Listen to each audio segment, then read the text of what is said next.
வணக்கம்.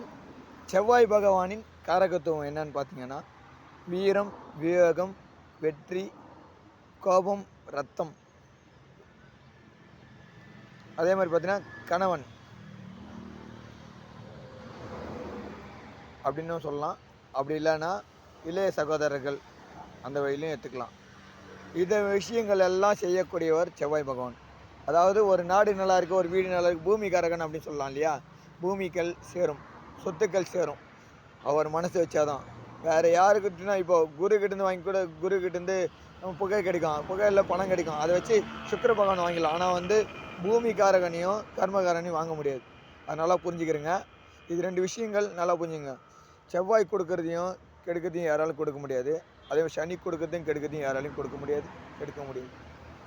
அவர் இவங்க 2 பேர் கொடுக்குறது யாராலும் தடுக்கவும் முடியாது. இதுதான் விதி. சரிங்களா? நன்றி, வணக்கம். நம்ம சேனல் லைக் பண்ணுங்கள், கமெண்ட் பண்ணுங்கள், சப்ஸ்கிரைப் பண்ணுங்கள்.